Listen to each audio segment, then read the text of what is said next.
the party, then we mash up the place. Mash up the place. Big trail on the beat. Yeah. Party after party. Yeah. Party after party. Yeah. Party after party. Hi guys, welcome. My name is Ruby, the real Ruby J, Ruby J, whatever you want to call me. If you're new here, and if you're not, then welcome back. You know what it is, a little committee. You know how we do, you know how we get down. Okay, so today is more of like a science-based video. It's going to be about how your menstrual cycle affects your diet, your training and your emotions. It's just something that personally I was intrigued about, so I just decided to do research, and then I was like, there must be so many women who go through this and beat themselves up because they don't feel well, they don't want to go to the gym, etc. So I just want to make a quick disclaimer that I am aware that every woman's cycle is different, every woman is different, we all know this. No two women are the same, okay? And I'm also aware that women that suffer with PCOS may not be able to relate to anything in this video. However, if you would like me to do a video on PCOS and how it affects like your hormones and all of that and break it down, then I'll do that for you. But today we're going to focus on normal menstrual cycle. Don't take everything as fact. However, I am just compiling everything that I have read from articles, websites, etc. Mainly articles about this topic, and I'm just putting it into a video for y'all so you can be educated and not beat yourself up, you know. Let's get into it. Looking at, if I look this way, I'm looking at my computer because I've got my notes here. It's a lot of research, it's a lot of notes, it's a lot going on. Okay, so we're going to start off with the basic information. Your menstrual cycle is 28 days in total. However, over the course of those 28 days, you have the follicular and you have the luteal phase, right? The follicular phase is before the luteal phase. Hopefully I've put like a graph up here somewhere so you can kind of see more in depth what I'm speaking about. The two main hormones we're going to speak about today are estrogen and progesterone. There's a lot of hormones that affect the way you feel, the way you train, all of that during your menstrual cycle. However, estrogen and progesterone are the main two we're going to focus on because they're easier for people to understand. People that like, it's easier to put in layman terms than some of the other hormones. However, if you want to do your own research, you can. There's loads of articles on it. In the early follicular phase, both estrogen and progesterone are low. However, moving on to the late follicular phase, this is when estrogen peaks, and right before ovulation goes back down and comes back up again in the mid-luteal phase. In the late luteal phase, again, it drops dramatically. However, progesterone stays low throughout the whole follicular phase, starts to increase during ovulation, and peaks during the luteal phase. The luteal phase, in short, are the 2 weeks leading up to your period. This will make more sense when we go on to speaking about your emotions, your diet and your training. You will realize that you have definitely experienced the luteal phase because we'll get onto it. When progesterone peaks during the mid-luteal phase, so does your body temperature. This then increases the average amount of calories your body burns naturally, but it does have some negative side effects because you may be feeling more fatigued in the gym and you're also more likely to overheat.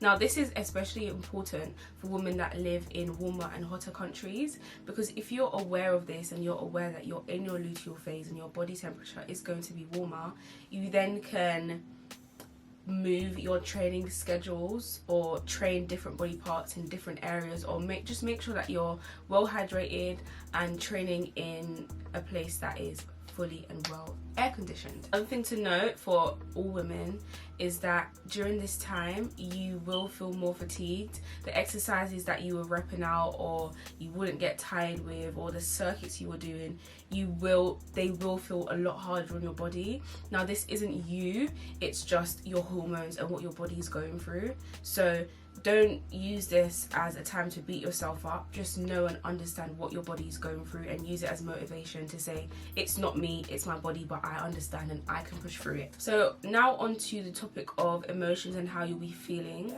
When both estrogen and progesterone drop dramatically in the luteal phase, this is the point where you will feel hunger, you will feel no motivation, feel cravings, you'll have mood swings, you will be PMSing. This will be the height of it for you, okay? This is when all the emotions come, everything is negative, you don't want to do anything, you just want to sit down and eat.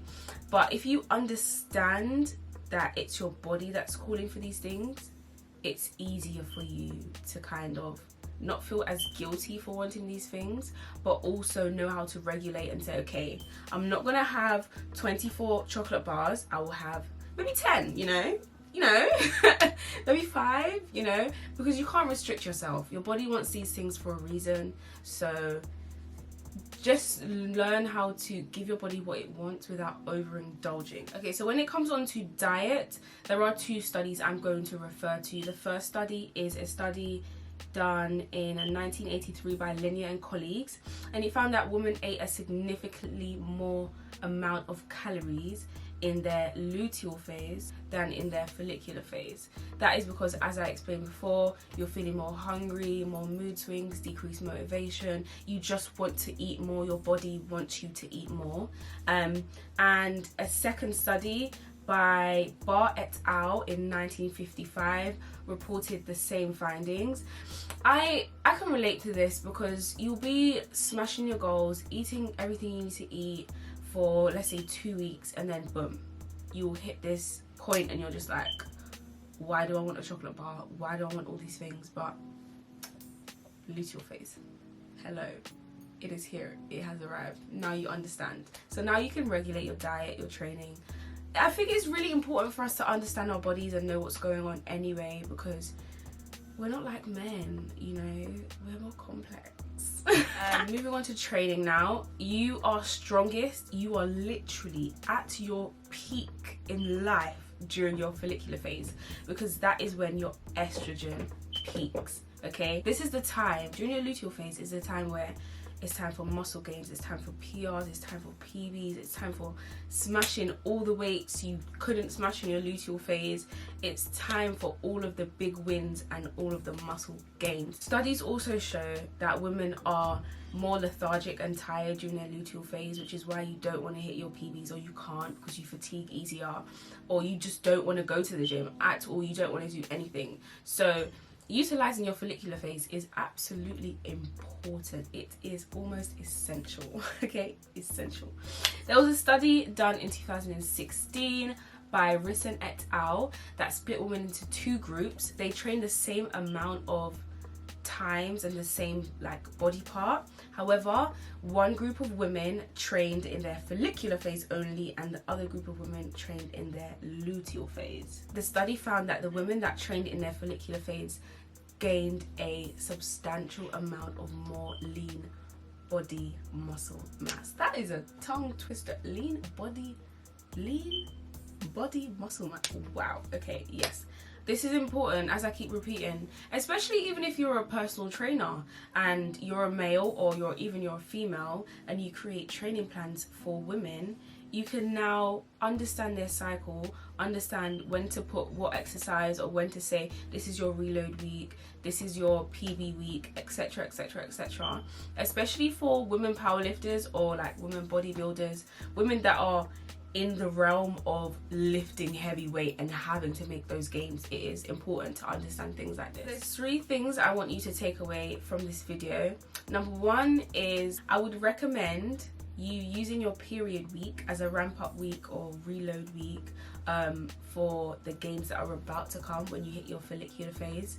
That way you don't overtrain and you don't tire yourself out, and it's also good for you because you still get those endorphins. You don't give in to the hormones telling you that you're demotivated. You still get some kind of exercise. Second point is knowing and remembering that your estrogen peaks in your follicular phase. Estrogen is your friend, you know. She is peaking in your follicular phase. She is saying, let's get those gains, okay? Not saying disclaimer, I am not saying that you cannot get gains in your luteal phase. Of course you can. Look at the amount of women that are in powerlifting, in bodybuilding, that probably don't even know about their menstrual cycle and make crazy amounts of gains. I am more saying just be aware and utilize what is already there for you. But 110,000%, if you just keep the mindset and don't allow your hormones to get to you, you can make gains. This is just for people that want to understand more and be able to utilize what their body is giving to them. The last point is for women that live in warmer countries or countries that are more humid, do be aware that you're more likely to overheat, and do just be sure that you're training in well air-conditioned areas, or train the way you're training. For example, you wouldn't do HIIT outside because you know you're more likely to overheat. Not saying, as I said in the beginning, this is not like me telling you how to train or how to live your life. Not saying that you are going to overheat if you do HIIT outside. It's just something for you to be aware of. And that's it for the video. I will leave the articles I read in the description box down below. Please don't forget to like, comment and subscribe. Share the video. If you like videos like this, just let me know in the comments. And also let me know what more videos you want to see from me. And I'll see you in the next video. Bye.